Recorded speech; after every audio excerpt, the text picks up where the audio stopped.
Hello friends. मेरी आज की कहानी है शैतानी गुड़िया और मौत का खूनी खेल। एक गांव, वहां पर एक मोहिनी नाम की तांत्रिक रहती थी। वह एक ऐसा अनुष्ठान कर रही थी जिसमें उसे लगभग 100 बच्चों की बलि देनी थी, जो कि सबसे बड़ा पाप है, सबसे गलत काम है।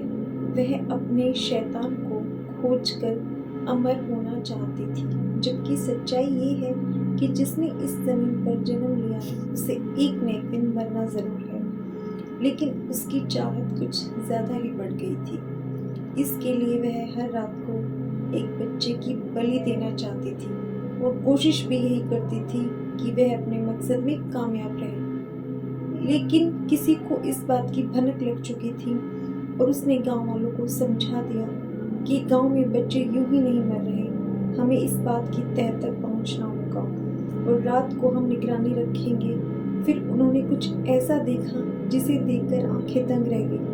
उन्होंने देखा एक गुफा में एक काले कपड़े में एक औरत बैठी है और उसके सामने एक बच्चा निष्क्रिय पड़ा हुआ लेटा है और वह तंत्र साधना में विलीन है। तभी गांव के लोगों ने उस बच्चे को उठाकर उससे दूर कर दिया और उसकी साधना को भंग कर दिया। वह तांत्रिका यह सब देखकर वहां से भागने लगी।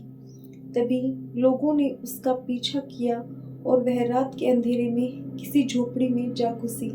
सभी लोगों ने पूरी की पूरी झोपड़ी को तेल छिड़ककर आग लगा दी, जिससे वह तांत्रिक जल के मरने लगी। मगर उसने अपनी तंत्र साधना से वहां पर पड़ी एक गुड़िया में अपनी जान डाल दी और गुड़िया को झोपड़ी के खिड़की से फेंकते फेंकते अपने प्राण भी त्याग दिए और उसकी जान निकलते ही उसकी जान उस गुड़िया में चली गई। यहाँ से उस गुड़िया का खूनी खेल शुरू हो गया।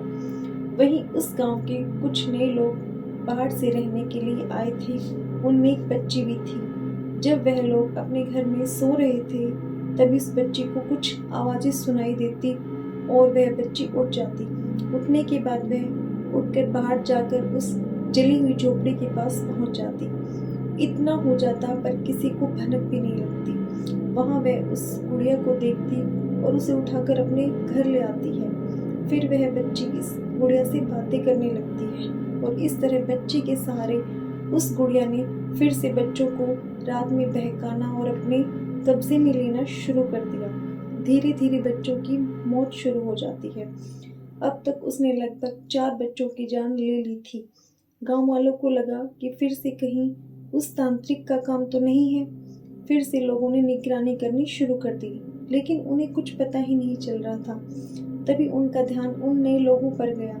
जब से लोग आए हैं तब से फिर से ये घटनाएं शुरू हो चुकी हैं, लेकिन उनके पास कोई सबूत नहीं था, कोई साक्ष्य नहीं था। गांव वालों में से एक व्यक्ति जिसका नाम रमन था, उसने देखा कि एक बच्ची एक गुड़िया के साथ बातें कर रही है, लेकिन उसको उस गुड़िया की कोई बात सुनाई नहीं दे रही है। फिर उसने रात में उस बच्ची के घर पर निगरानी रखना शुरू कर दिया।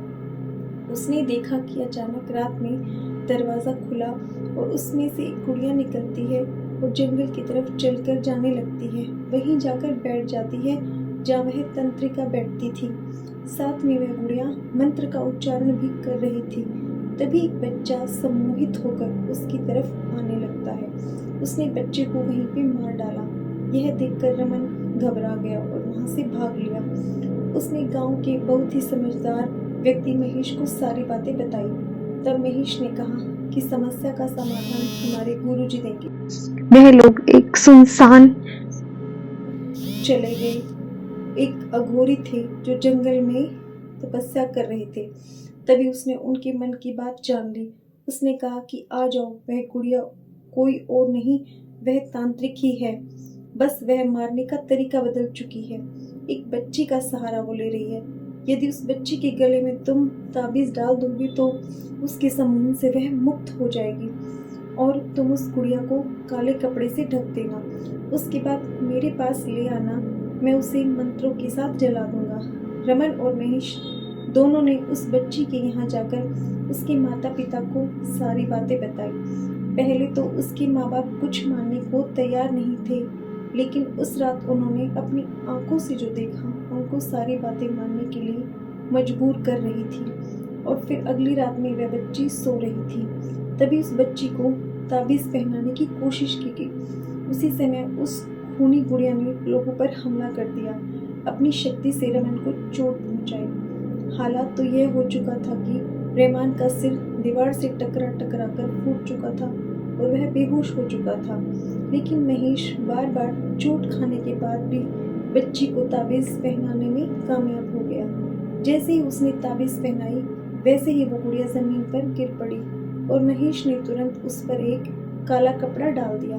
उसे लेकर गांव के लोगों के साथ अघोरी के पास चला गया। रास्ते में बहुत कोशिश करने के बाद भी महेश आगे नहीं बढ़ पा रहा था। उसने तभी गुड़िया गांव के दूसरे आदमी को दे दी, लेकिन उसके हाथ में गुड़िया लेते ही उसे न जाने क्या हुआ, वह वहीं पर बेहोश हो गया, जैसे उसके अंदर जान ही ना बची हो।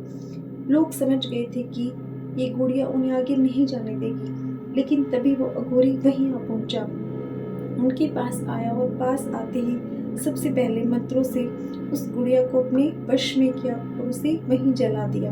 और उसके बाद से अभी तक वहाँ पर दोबारा कोई आतंक नहीं हुआ, लेकिन खौफ अभी भी लोगों के दिलों में जिंदा है, क्योंकि ऐसा खौफ जो एक बार आता तो है, लेकिन जिंदगी में दोबारा जल्दी से जाने का नाम नहीं लेता। बार बार सबको कोई भी बात हो तो ऐसी ही घटना का ख्याल आता है। मेरी आज की कहानी यहीं खत्म होती है। धन्यवाद।